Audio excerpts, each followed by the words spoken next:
Train service to resume, but first let me welcome my colleagues. Abulo Semwagwe is there, and of course Hizo Jemomo also joining us today. Gentlemen, welcome to the program. Amechi, good morning, and good morning, dear listener. It's campaign season, and there was a debate by a TV station, Amechi, which we didn't talk much about, where the APC presidential candidate wasn't available, neither his vice, but the PDP had his vice, and he was booed. I think that is not acceptable. If the presidential candidate is not around, his vice representing him, I think the people or the audience should accept him.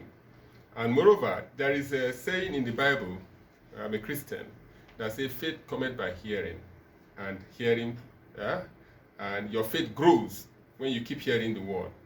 What these politicians miss out is that every opportunity they have to engage with the electorate, they should take advantage of it.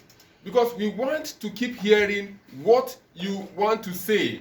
One, we want to keep hearing if you are consistent in your mission to take charge of the affairs of Nigeria. We want to keep hearing if you have conscience to make these changes you are prophesying. Amechi, we are on a journey to change this country, and I don't expect to see internal democracy in political parties not resolved before the end of this year. For example, all those that have issues in their political parties, PDP, APC, Labour Party, even they still have issues. Almost all the parties. I think they should, because lawyers are smiling to the bank. Amechi, I think I should go and study law, because you say 600 cases they are arising from primaries conducted. We don't even know how many cases will arise when the election is conducted. So I think parties should have mechanism in which they use to address the internal issues. We are seeing the G5 and the PDP now. Some people say it's offshoot of the party primaries because some people lost out and blah, blah, blah, blah, blah, blah. But that shouldn't be. In elsewhere, parties have mechanisms they use in resolving their internal crisis. You don't wash your dirty linen outside. Even if you have these issues that are biting you, I think people in charge of political parties should be respected. The chairman of the political party is the head of the political party as it is, because they are not elected yet. You should be respected, and the structures they put in place should be respected, so that we don't have a situation whereby you have internal party issues that will migrate into the national space. Like we have in 2015, some people keep saying the manifesto of the APC was not what the president followed to execute his project, and that is a disconnect. We have to. There must be peace internally before you can extend this peace externally. Okay, let's welcome Hizo Jemomo. Good morning, Amechi. Good morning, listener. Let me begin from the inauguration yesterday by the Chief Justice of the Federation. He, specifically called on the judges to shun corruption. That was part of the message that he passed yesterday, and that he will not want to bring in his powers later. So that's a very key message, because like you said during the introduction, there's a need for the judges to actually give justice and not just judgments. Also, the INEC chairman was at that meeting. He also appealed for the judges to add to the electoral reforms, including the act that is out. And I think there was a manual that was also launched yesterday at the event that is expected to help specifically for this particular purpose. So we hope that at the end of the day, because like you said, we will definitely have these cases. Some have come out, some candidates being dropped now. They were already even on presidential candidates already on the list of INEC, but right now the court says you need to take some of those persons out. So we wait to see how all of that will pan out. Yesterday, something that came up, the academic staff, universities, and the Accountant General's office, the Academic Staff Union of Universities. Yes, universities also, and the Accountant General's office. They have started something that we pray would probably bring to an end the issue of the peculiarities that we've been having with Utah's. Abulu is already itching. This Abulu. Yeah, the issues the ASU have been raising. Government has said that what you have designed in Utah's, we're going to bring them into the IPPIS. Okay. But my issue with that, Mechi, is that 3 months period is too long. That's the Well, number. no, that would be an issue for we'll resolve an issue for another day. Yeah, what the major thing is that if they can finish before 3 months, why not? But that committee, has been set up, and ASU, has come out. It didn't just reject the olive branch that has been given by the Accountant General's office. It's something that is a welcome development. And then yesterday also in Benue, we saw that they kicked off their own state campaigns, but certain persons were missing. There was a bit of action. We'll attend to that much later. Let's welcome Teve Tiaf to the program. Teve, good morning. Amechi, good morning to you. Good morning, listener. Interesting times. If we look at our history, especially from 2015, and look at the number of election petitions, it's interesting. Records have it that in the last 5 elections, we've had 3,959 election petitions. And out of these, 776 of them were in the 2019 election. And then the lowest, interestingly, in 2015 we had 615. I recall that was when we introduced the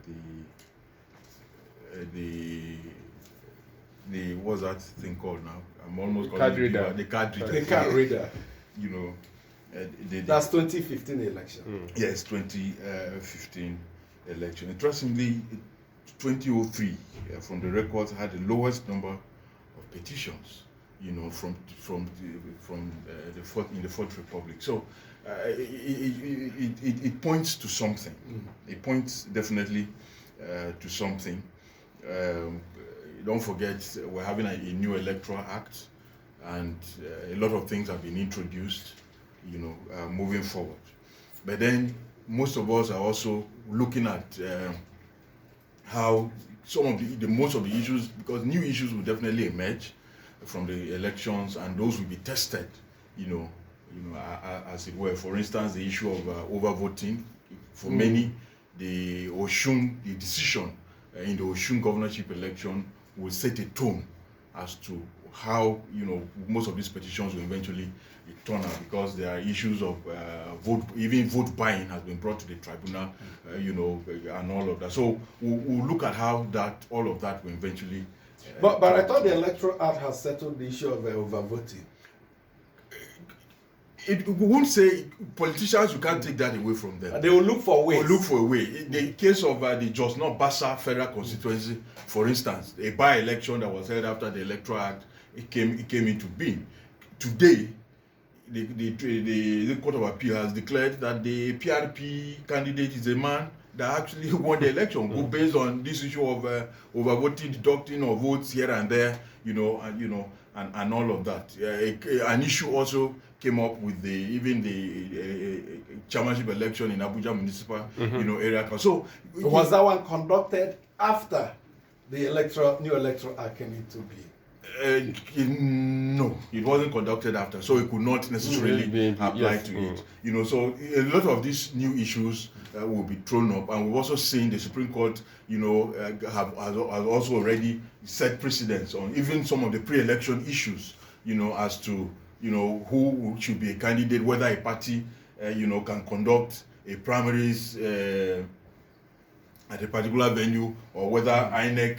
In the case of Akwa Ibom, for instance, where the party gave notice for a different venue, INEC went to a different venue, so a lot of issues, and whether a party can on its own annul a primaries that has been held, like we saw in Ebonyi, and even in Yobe North, so a lot of these issues we throw up. That's one thing with new law. When you come, the law may not be the final law in itself. This judicial pronouncement, interpretation of the law, as it were. become what in Ebonyi and all these places, the PDP annulled his own primary, saying they didn't follow the rules. But the court up to the Supreme Court told them, sorry, you can't do that.